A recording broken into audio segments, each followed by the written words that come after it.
ये एक IFB की पीसीबी है, फ्रंट लोड। अब इसमें क्या प्रॉब्लम है, जैसे मोटर काम नहीं कर रही है, इसमें मोटर नहीं चल रही है। तो उसका क्या फॉल्ट है वो चेक करने के सबसे आसान तरीका मेरी नज़रों में जो भी है, सबसे पहले इतना हिस्सा आपको कट इन करनी है। कट इन करने के बाद ये जो बीई 16 है, बीई 16 का बीच वाले में आपको आना चाहिए फेस।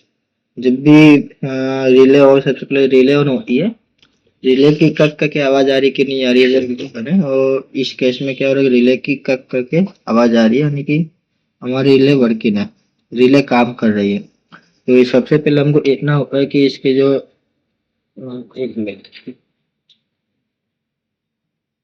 ये जो लेफ्ट वाला है बीई 16 का, वो अपना फेस है इनपुट, यहाँ से फेस आउटपुट कर रहा है बीच में से। और ये राइट साइड का फ्रीक्वेंसी का है, जो एमसीयू से आती है कि इसका कितना स्विचिंग करना है, उस हिसाब से यहाँ से वोल्टेज आउट करेगा।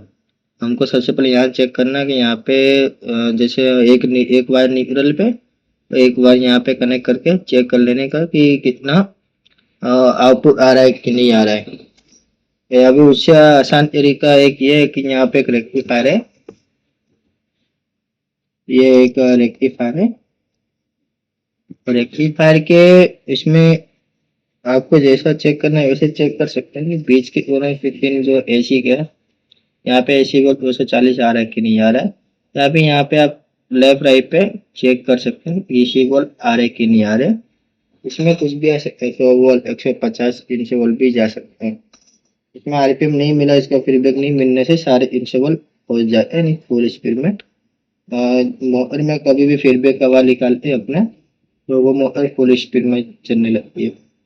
अभी इस केस में क्या हो रहा है कि काम नहीं कर रही मोटर और रिले की आवाज आ रही है। तो हम सबसे इस और ये पीसी में एक कॉमन प्रॉब्लम कि इसकी जो रिले की जो पिन आती है वो किराए शोल्डर जाती है। इसको ऐसी नज़र मारने से मालूम पड़ जाता है कि ये इसको रीसोल्व करना पड़ेगा, यानी कि उसकी जो शोल्डर में क्रैक आ जाते हैं। क्रैक आने से क्या होता है, वो प्रॉपर कनेक्ट नहीं हो पाते।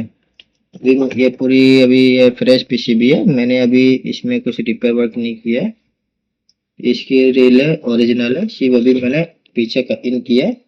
और यहाँ पे रेक्टिफायर भी मैंने चेक कर लिया 300 वोल्ट आ रहे कि नहीं आ रहे। तो यहाँ पे मेरे को मल्टीमीटर 300 वोल्ट प्रॉपर मिल रहा है। क्योंकि मैं सबसे पहले एक ही काम करने वाला, इसकी जो रिले की सारी पिन है उसको रीसॉल्व करूँगा। रीसॉल्व करने से हो जाता है तो अच्छी बात है, नहीं तो अभी हम रिले चेंज करेंगे। ये इसमें कुछ छेड़छाड़ नहीं किया है। अब मैं इसको रीसॉल्व करता हूँ। अभी मैंने इसके लेग साइड पे अच्छे से सोल्डर किया है। ये आपको वाइट कलर का लिक्विड जैसा चमकता हुआ नजर आ रही है, लेकिन अभी भी प्रॉब्लम सेम है। जैसे ये रिले ऑन होती है, अब इसकी एग्जैक्ट प्रॉब्लम इसकी रिले में ही है। क्योंकि जब रिले ऑन हो रही है इसमें एक अजीब सी आवाज आ रही है, और इसे इसके ऊपर लोड पड़ रहा है अंदर जो कार्बन, अंदर जो प्लेट आती है रिले करने प्लेट, वो उस पे लोड पड़ रहा है, नहीं कि उसमें कनेक्शन में कार्बन लग चुका है। इसके लिए क्या हो रहा है कि रिले काम नहीं कर पा रही है। अभी मैंने इसमें आज रीसोल्व किया है, और मेरे को इसमें ऐसे क्रैश होल्डर जैसा कुछ लगा नहीं था पहले ही। मेरे को ये पहले क्लियर शो किया नहीं कि ये ओके ही है, लेकिन फिर भी अंडर से क्रैश होल्डर हो सकता है, नहीं क्रैश होल्डर करना ही पड़ता है हमेशा, रीसोल्व करना ही पड़ता है।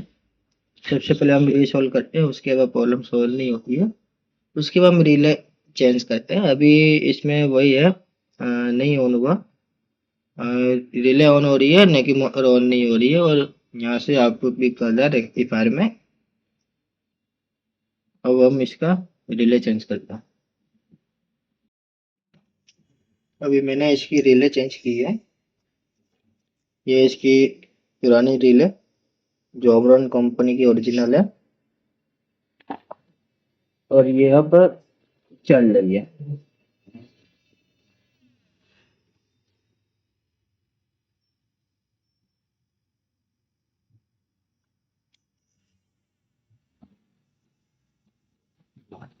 और इसमें रिले चेंज करने के बाद जो रिले की कक कक के जो आवाज़ है वो बढ़ चुकी है, यानी कि और जोर से आवाज आ रही है।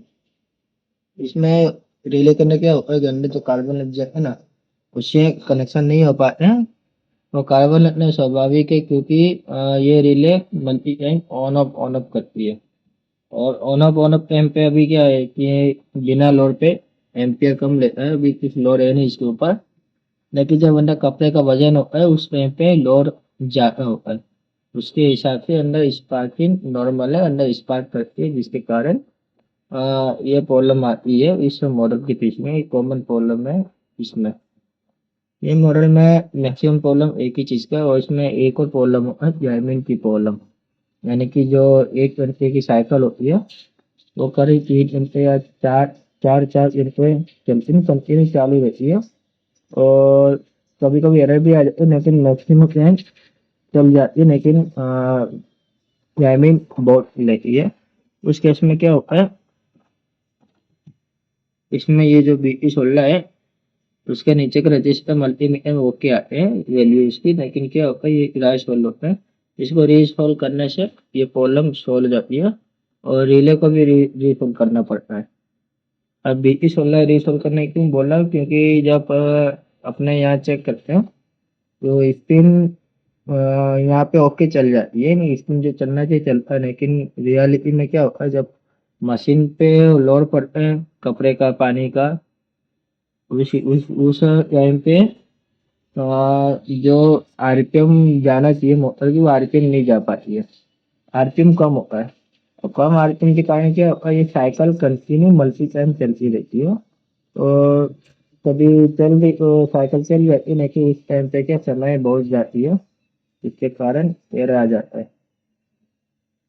तो अभी ये हमारी तीसरी ओके हो गई है, और मोटर भी स्पीड कम ज्यादा कर रही है, आरपीएम अप डाउन हो रहा है, यानी ये प्रॉब्लम सॉल्व हो गया है। इसी ये एक प्रॉब्लम में बहुत सारे सॉल्यूशन होते हैं, और सबका एक ही सॉल्यूशन है, रिले चेंज और BT16 को रीसॉल्व करना, और उसके रजिस्टर को जो फ्रिक्वेंसी के लिए आ रहे हैं उनके